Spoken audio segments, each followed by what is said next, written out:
Сәлем достар, бүгін біз дәруменге толы глютенсіз жасымық нанын жасаймыз, онсыз жұмыртқасыз дайындайтын боламыз.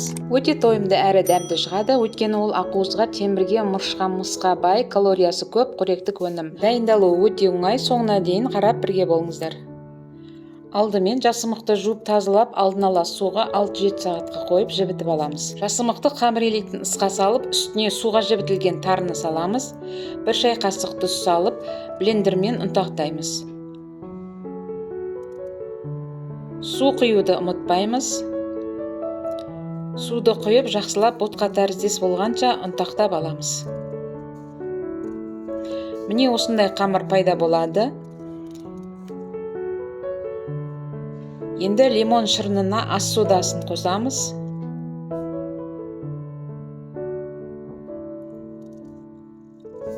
Оны қамырдың үстіне құйып араластырамыз.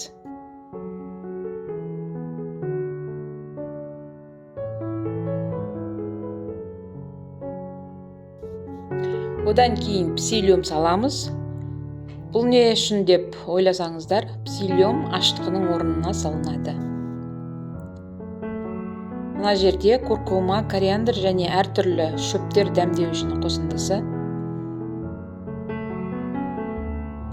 Күйдірілген табиғи сары майды құйып араластырып, бетін жауып 10-15 минутқа тындырып қоямыз. Достар, рецептің құрамын сипаттама бөлімінен таба аласыздар.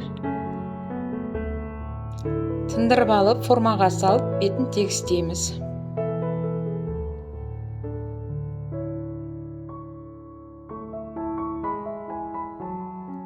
Бетіне күнбағыс дәні мен күнжіт тебеміз.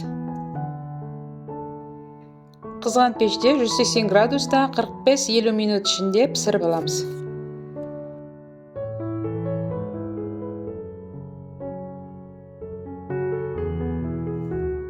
Міне нанымыз керемет болып пісіп дайын болды. Әрі оның қытырлақ қыртысы бар және мүлдем құрғақ емес. Негізінде бұл нан метаболизмді қалыпқа келтіреді, денеден улы заттарды ақырын шығарады, холестерин деңгейін төмендетеді және қандағы қантты маңызды микроэлементтермен қанықтырады. Достар, осы рецептпен жасап көріңіздер, ұнап жатса пікірлеріңізді жаза отырыңыздар. Және достарыңызбен бөлісіп, арнаға тіркелуді ұмытпаңыздар. Алда керемет рецепттермен бөлісетін боламын.